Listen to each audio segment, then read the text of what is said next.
Bonjour et bienvenue sur la chaîne Hippocampe. Today we talk about colors. Colors can be a little bit tricky in French, so today we are going to study 4 rules to help you understand how they are used in French. We will start with the basic rules, then we will move on to the double roll colors. After that, we will study colors that use 2 words. And then we will study the specific case when we talk about 2 different colors. My advice would be to go step by step. If you just started to learn colors, maybe you don't need to learn everything at the same time. Take your time and you can add, rules step by step. Let's start with the basic rules. In order to understand the basic rules of colors, we're going to take 4 examples. For that, we will take their original form, which is also the masculine singular form. We will take bleu, blue, vert, green, jaune, or jaune, according to which region you come from, yellow, and rouge, red. So maybe you are already familiar with the gender and number agreement. In French, you will see it's not really different. Let's see how they turn into other words when we need to adapt them in the sentence. Let's start with the feminine singular. Bleu is going to turn into bleu. You can hear that we say the exact same thing. We just add an E when we write it. Vert is going to be the same. Vert is going to turn into verte. This time, we hear it's a little bit different. The T actually becomes a real T. We hear it. Verte. Now, jaune, it stays the same. And rouge is going to do the same. Rouge. It doesn't change. So you notice that bleu and vert just have another letter, the letter E. Jaune and rouge already have an E at the end, so it doesn't need to change. If you are already familiar with the gender agreement, it is not a surprise, isn't it? So, bleu, bleu, vert, verte, jaune, jaune, and rouge, rouge. Now let's go back to the masculine. Masculine plural. Bleu is going to become bleu. Again, it doesn't change when we say it, but it changes when we write it. Bleu takes an S when it's plural. Vert, vert. Here again, we have the same pronunciation. We just add an S when we write it. Jaune is going to become jaune. Here again, the pronunciation doesn't change, but we add an S. Can you guess what rouge is going to be? Rouge is going to stay rouge when we say it, but we are going to add an S. So all of these are masculine plural. If you are familiar with the number agreement, it's not a surprise, is it? So now let's see what it becomes for feminine plural. I would like you to take a moment, press pause, and try to guess. When you are done guessing, press play again.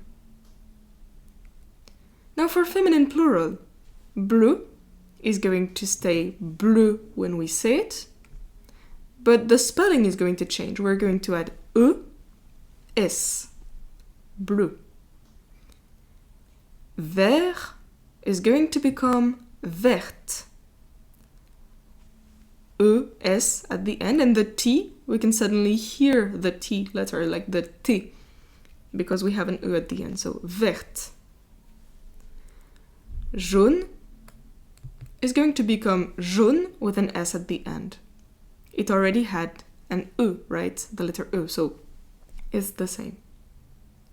And rouge, you probably guessed it, rouge is going to be rouge. Still the same when we say it, but a bit different when we write it, we add an S. Now, if you're familiar with the gender and number agreement, it's not a surprise. E is the usual letter, let's say, for feminine. S is the usual letter for plural.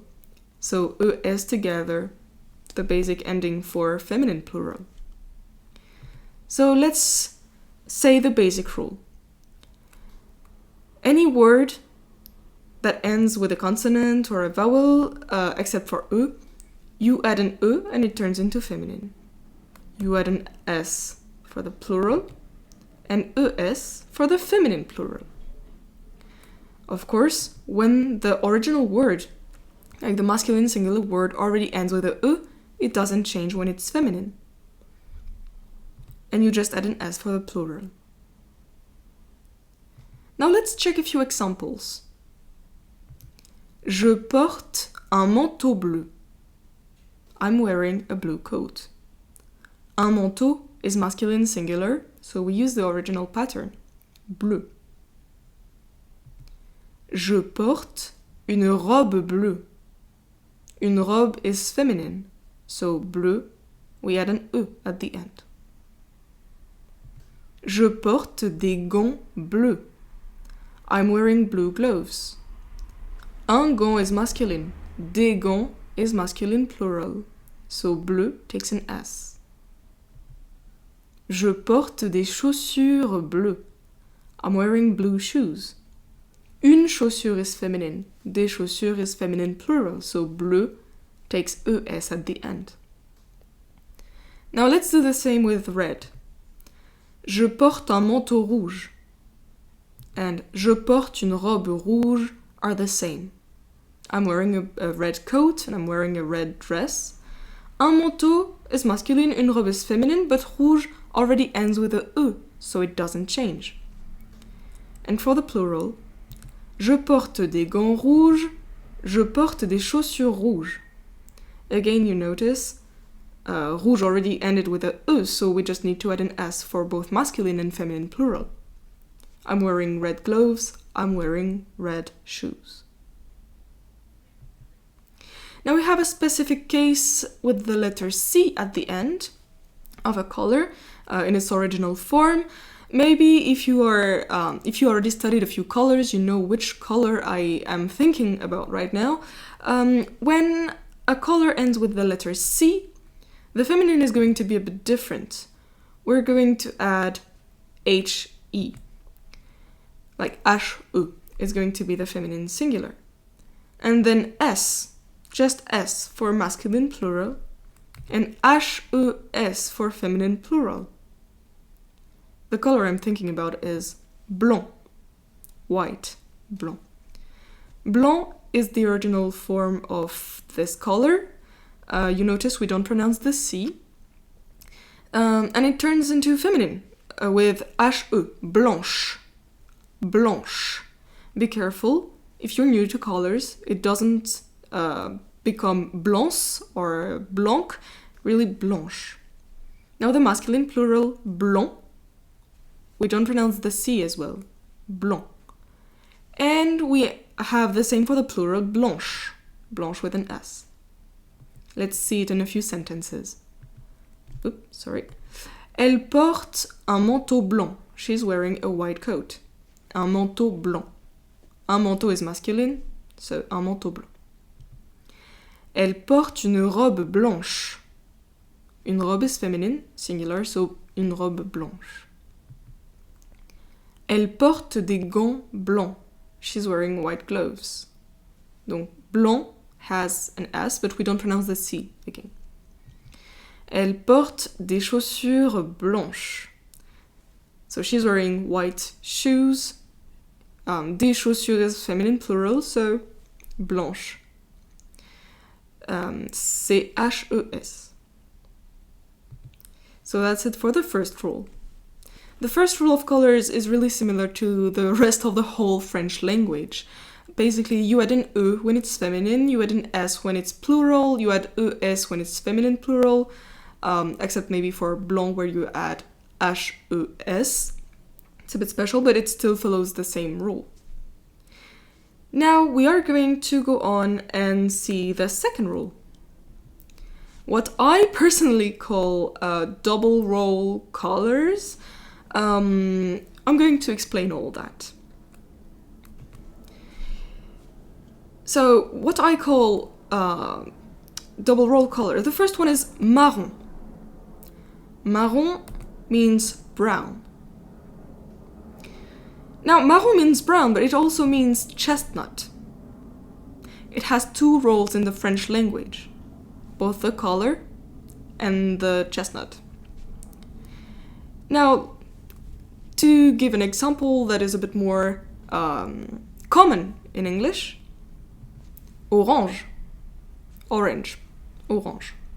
Orange means orange, like the color, but it also means orange like the fruit.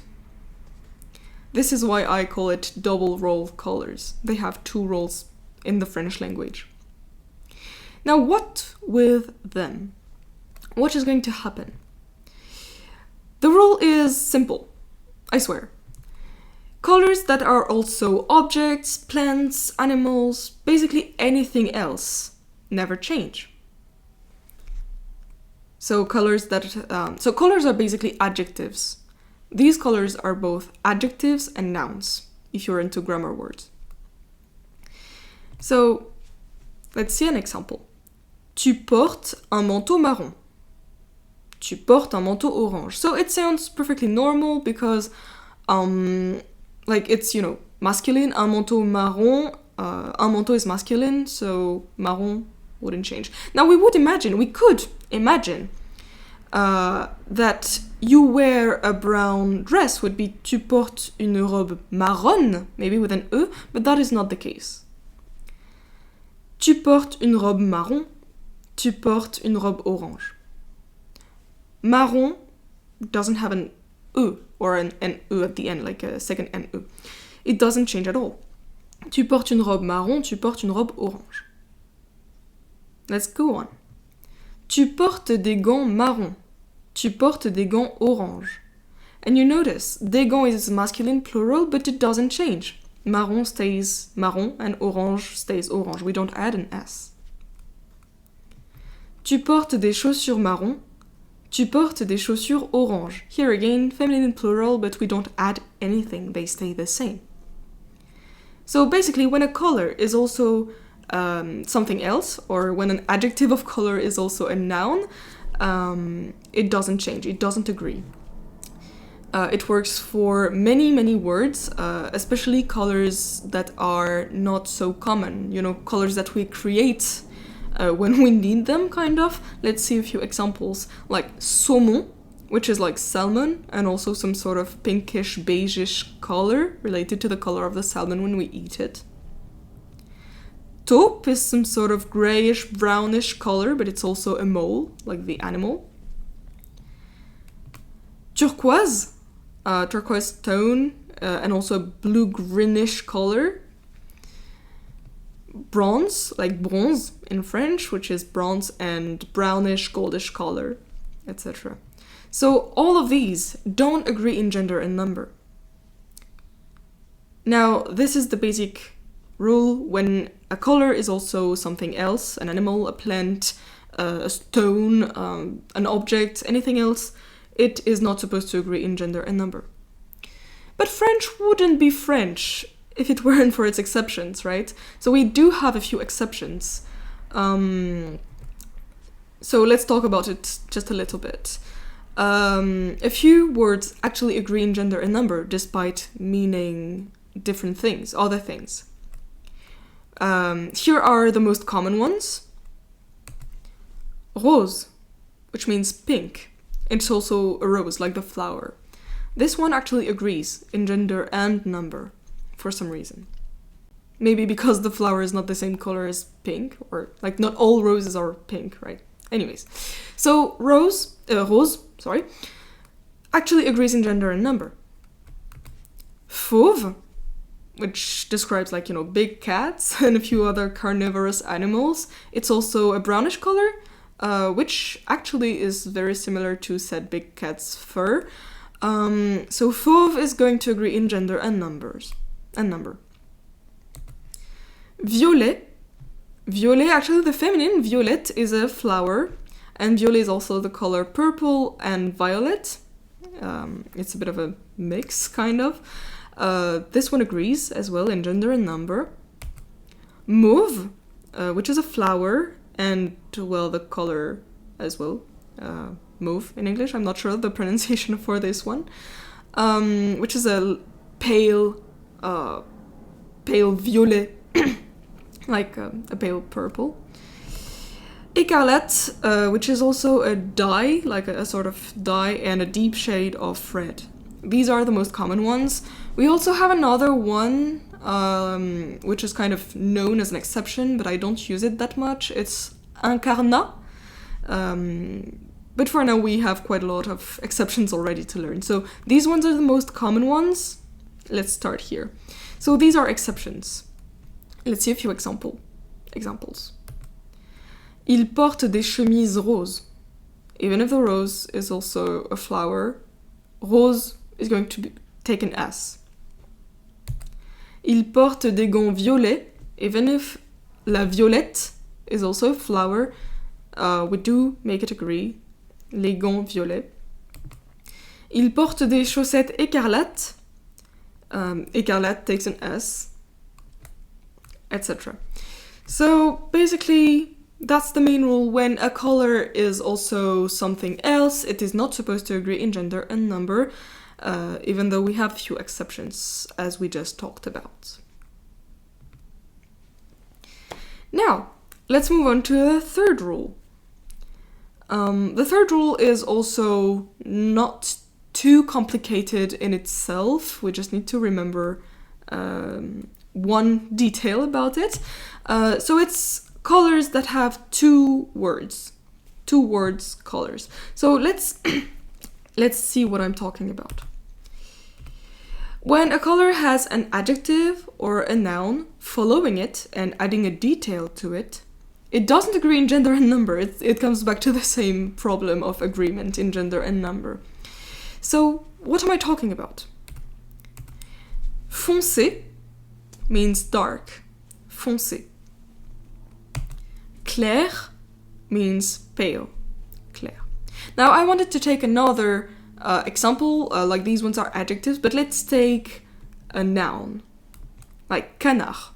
Canard means duck. And when you add it to bleu, like blue, it turns it into the color pigeon blue.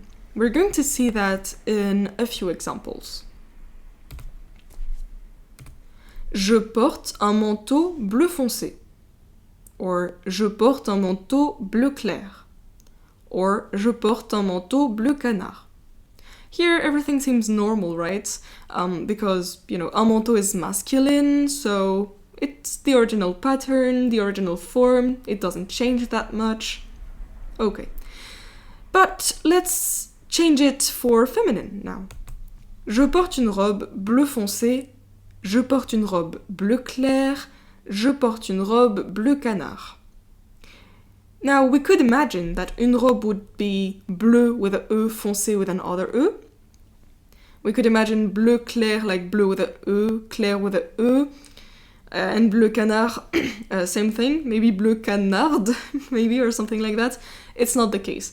So you see there is a detail after it, like foncé, clair, or canard. Even if it's feminine, it doesn't change. Same thing for the plural. Je porte des gants bleu foncé. Je porte des gants bleu clair. Je porte des gants bleu canard. Same thing, we could imagine we shouldn't add an S, but it's not the case. We keep it in its original form.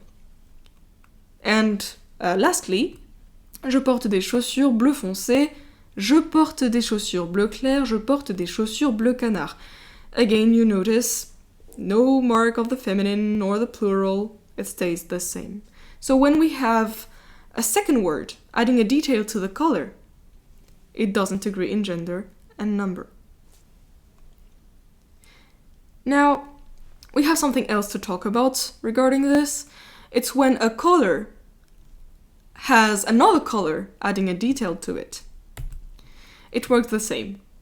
When a second color is added to the first one to modify it, it doesn't change, it doesn't agree in gender or number, and we usually add a hyphen. Let's see a few examples. Like with bleu-vert, like blue-green. Je porte un manteau bleu-vert. Here, no problem, masculine, singular, seems logic. Je porte une robe bleu-vert. Here again, we could imagine that we would need to add an E to bleu and to vert, like bleu-vert, but that's not the case. They stay the same. Je porte une robe bleu-vert. Je porte des gants bleu-vert. Here again, we could imagine we would need an S, but that is not the case. It stays the same. And je porte des chaussures bleu-vert. Again, there is no feminine, no plural. It stays the same. So, to summarize, to sum it up, when you have a second word added to a color to give a detail about it, it will always stay the same. Good news, there is no exception for this rule, not like for the first one. So it's quite simple. Second word, to add a detail, it doesn't change. Now let's talk about a last rule, the fourth and last rule. This one is chaotic. This one is a bit chaotic, and to be fair, many people in France don't even know that rule. So keep this one, for when you really understand the previous ones. It's when we talk about two colors to describe one thing. The basic rule is, when two colors are used, they don't agree in gender and number if the subject is one unit. Now, what do I mean by that? I'm going to explain. Let's see a few examples when the subject is one unit. Le manteau est bleu et blanc. Here, as usual, nothing strange, masculine, okay. But, la robe est bleu et blanc. What in the world is that? Why don't we put feminine here? Like, why is it not la robe est bleue et blanche? It doesn't make sense. Actually, it does, a little bit. A little bit. To be fair, I don't think it makes so much sense, but there is a rule like that. So, la robe est bleue et blanc. Let's continue. Les gants sont bleus et blancs. And les chaussures sont bleues et blancs. Now, la robe est bleue et blanc, it might be a bit difficult to explain by itself, so let's observe the plural. Les gants sont bleus et blancs. In this sentence, both gloves have both colors on them. Like my left glove and my right glove, both of them have both colors, like blue and white. On each glove, you can see both colors. Now, les chaussures sont bleues et blancs. Both shoes have both colors in them. My left shoe and my right shoe both have a bit of blue and a bit of white. Both of them. And so we can go back to the dress. La robe est bleu et blanc means on the dress you can see both blue and white. Now, if you still struggle understanding what I mean by one unit, let's move on to examples where the subject is not one unit. Il a les ongles bleus et blancs. Ongle means nails. So here, why do we make it match? Some of his nails are blue, some of his nails are white, but they don't share the color. Maybe my left hand has blue nails, maybe my right hand has white nails, but the nails are not each blue and white. Some of them are blue, some of them are white, but not both. Now, il y a des feuilles rouges et noires. Des feuilles is feminine, it's like sheets. So, des feuilles rouges et noires. Some sheets are red, some sheets are black, but they are not both. They are not both. It's not like one paper is black and red. There are several papers, several sheets. Some of them are red and some of them are black, but not both. So that's what I'm saying when I say 1 unit or not 1 unit. Let's go back to the previous one. 1 unit is each part of the subject has both colors, and not 1 unit is when the subject is divided in parts and they don't have both colors on each part. Now, keep in mind that many French people aren't aware of this last rule we talked about. And it's really, really common to make both color match the subject, even if it's 1 unit. So don't feel too guilty or too bad if you forget that rule. People might not notice, actually. So the last one is not that important, and my advice would really be learn the first rule first. This is the most important one, and build on the knowledge. That's what I always tell my students, step by step. Now, that's pretty much it about colors. It's mostly about gender agreement, so let's summarize all of this. Basic colors, you add an E to make it feminine, an S to make it plural, and ES to make it feminine plural. If the color is also something else, then it doesn't agree in gender and number. We have exceptions. You just have to learn them, basically. There is no real other choice for that. Third rule, when the color has a second detail to it, it doesn't change, it doesn't agree with gender in gender and number. And lastly, when we have 2 colors, you have to analyze the subject. If the subject is is only 1 unit, if the subject has both colors, it doesn't agree in gender and number. Now, if we have a plural subject and it's not 1 unit, like it's not each part of the subject has the color, then it can agree in gender and number. This one is a bit complicated, isn't it? So yeah, again, don't worry, step by step. If you have any questions, feel free to ask in the comments. I will answer. And yeah, thank you very much for watching, and see you in another video.